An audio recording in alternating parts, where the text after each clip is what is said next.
राहुल गांधी अपने ही बयानों से अपने को हास्यास्पद बनाने की।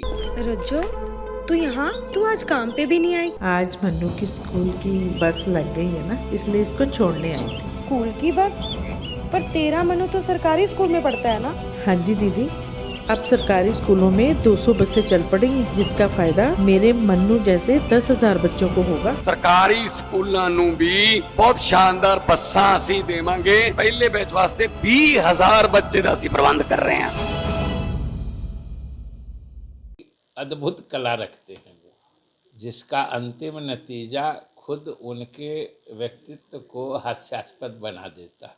और आश्चर्य की बात है कि कांग्रेस पार्टी शुरू से अंत तक इसका समर्थन करती रही थी, और आज राहुल गांधी कह रहे हैं कि वो सारा फेक है।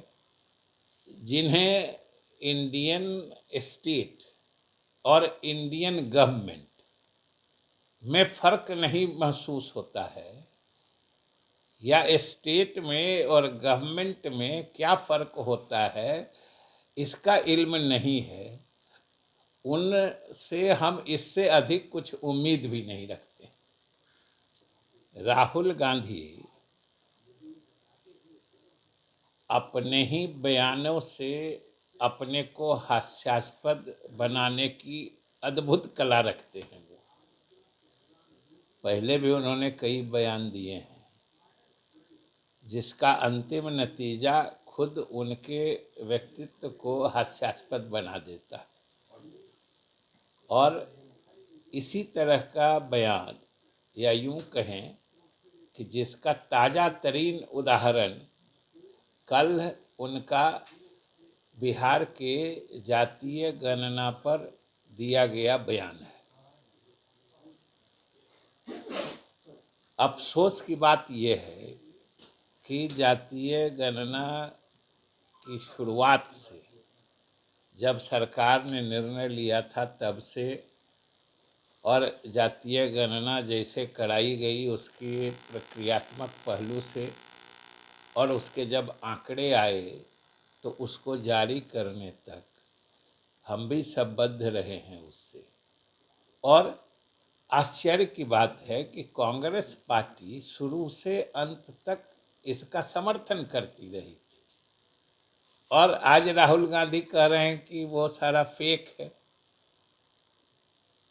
और अफसोस की बात है कि बिना किसी प्रमाण के, क्योंकि सरकार ने खुद उस समय से कह के रखा है कि अगर जातीय गणना के आंकड़ों में किन्हीं को कोई संदेह होता है, कहीं विसंगति दिखती है, किन्हीं का कम लगता है, किसी का अधिक लगता है, किसी भी तरह की विसंगति अगर किन्हीं को महसूस होती है तो वो बता दें, सरकार अविलंब उसकी जांच कराएगी। ये उस समय से विधानसभा से लेकर सारे जगह सरकार ने खुले तौर पर कह के रखा है, और आज तक एक भी आंकड़ों के संबंध में एक भी आपत्ति विधिवत नहीं दी गई है। और तब राहुल गांधी, जिनकी पार्टी ने उस पूरे प्रक्रिया में न सिर्फ साथ दिया था बल्कि विधानसभा में भी उसके पक्ष में बोला था, आज कह रहे हैं कि वो सारे जाली हैं। तो भाई ये तो सिर्फ मतलब उनके व्यक्तित्व की बात है। और वैसे भी एक बात है कि जिन्हें इंडियन स्टेट और इंडियन गवर्नमेंट में फ़र्क नहीं महसूस होता है, या स्टेट में और गवर्नमेंट में क्या फ़र्क होता है इसका इल्म नहीं है, उनसे हम इससे अधिक कुछ उम्मीद भी नहीं रखते। नहीं, अब ये समझिए ना कि बार बार राष्ट्रीय जनता दल के नेता ये दावा करते हैं कि ये मेरे कारण हुआ, हम कराए थे, और हमने तो विधानसभा के फ्लोर पर कहा है कि सरकार इस बात को मानती है कि सारे दलों के सहयोग और स्वीकृति से जातीय गणना कराई गई है। जब सारे दलों का सहयोग रहा है, चाहे राजद हो या कांग्रेस हो या कोई वामपंथी पार्टी हो, आज कोई उसके आंकड़े को जाली कहे, ये तो सिर्फ उसके ही व्यक्तित्व की पोल खोलता है, इससे और कोई दूसरा तथ्य सामने नहीं आता है।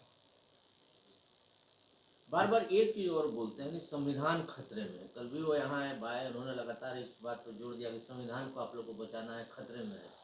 अब यही तो है कि अगर एक लाल और काले रंग की डायरी हाथ में रख लेने से संविधान का पूरा ज्ञान प्रदर्शित होता है, तो उनको ये भी न कहना चाहिए कि संविधान किस मायने में खतरे में।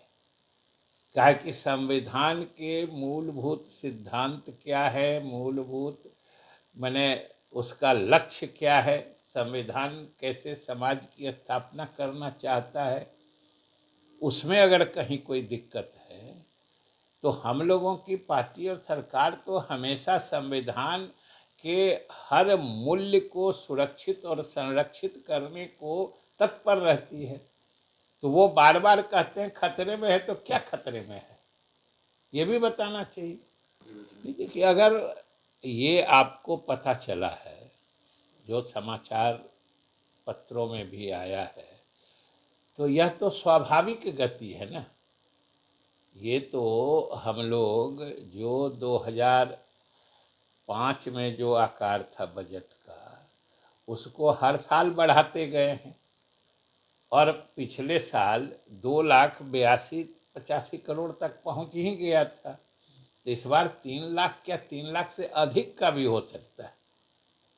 सर, आम बजट से क्या उम्मीद है जो भारत सरकार पेश करने वाली 1 फरवरी को? बिहार को क्या चुनावी साल और माना जा रहा है कि बिहार सरकार... भाई, पिछले दिनों का तो हम लोग का अनुभव रहा है कि भारत सरकार बिहार को हर संभव मदद देने को तैयार है, और ख़ास तौर से उसका ज्वलंत प्रमाण हम लोगों के विभाग को दी गई मदद है।